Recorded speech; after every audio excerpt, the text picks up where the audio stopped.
അപ്പം ഇന്ന് ഫിഫ്ത്ത് സെമ്മിൽ രണ്ടാമത്തെ എക്സാമായി ഗൈസ്. ഇന്നലെ OC ആയിരുന്നു.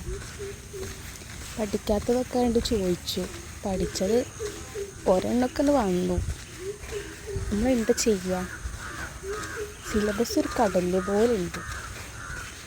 നമുക്ക് ഒരു ഗ്ലാസ് കയ്യിൽ കുടിക്കാൻ പറ്റുള്ളൂ അല്ലേ? എന്താ ഇപ്പം ചെയ്യാറിന്ന് എഴുതി വരിക. അല്ലാണ്ട് ഇന്ന് അബ്നോർമലാണ്. അബ്നോർമലി കുറേ ഡിസോർഡേഴ്സ് അല്ലേ?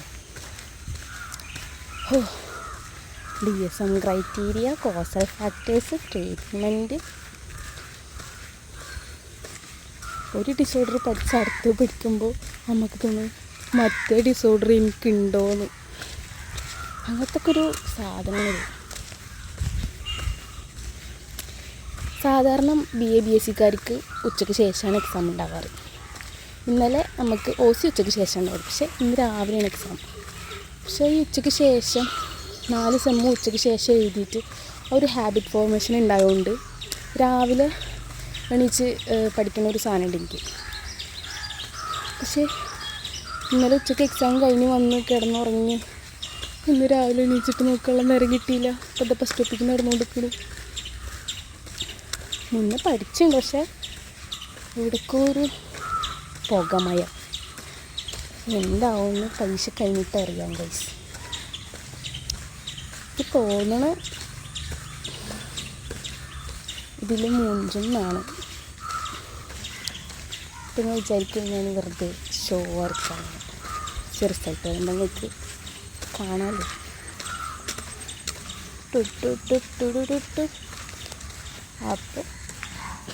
എന്താ ഇപ്പം ചെയ്യുക? ദുആ ചെയ്യുക. എല്ലാവരും ദുആ ചെയ്യുക. പാസ്സാവുന്നു. കുറേ ദിവസങ്ങളായിട്ട് ക്ലാസ്സിലാത്തതുകൊണ്ട് തന്നെ നമ്മൾ എണീച്ച് പോകാറില്ലല്ലോ. അതുകൊണ്ട് ഇന്നൊരു ഒരു മന്ദപ്പ്. ഫോണിങ്ങനെ പിടിച്ച് നടക്കുമ്പോൾ കാക്കമാരൊക്കെ പോകുമ്പോൾ ഒന്ന് നോക്കും. ചമ്മലാവുന്നുണ്ട്. കുറേ നാളായില്ല ഇങ്ങനെ വ്ളോഗ് ചെയ്തിട്ട്. അതിന് മിസ്സിങ് ഉണ്ട്.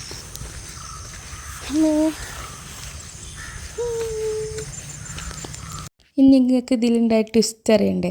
ഇതിലുണ്ടായ ട്വിസ്റ്റ് എന്താണെന്ന് വെച്ച് കഴിഞ്ഞാൽ 4 മൊഡ്യൂളിൽ 2 മൊഡ്യൂളാണ് കാര്യമായിട്ട് പഠിച്ചിട്ടുണ്ടായിരുന്നത്. ആ 2 മൊഡ്യൂളിൽ നിന്നാണ് മെജോറിറ്റി ക്വസ്റ്റ്യൻസും വന്നത്. ഞാൻ ഭയങ്കര ഹാപ്പി ആൻഡ് എന്താ പറയുക സന്തോഷമായി എനിക്ക് എക്സാം കഴിഞ്ഞപ്പോൾ. നമ്മളൊരു ലക്ക് ഫാക്ടർ വേണമെന്നും കൂടി പറയില്ലേ, പഠിച്ചാൽ മാത്രം പോരാ എന്നുള്ളത്. ആ ഒരു സാധനം എനിക്ക് ഇതിൽ വർക്കായിട്ടുണ്ടായിരുന്നു. അപ്പോൾ ഇഷ്ടപ്പെട്ടെങ്കിൽ ഡു ലൈക്ക്.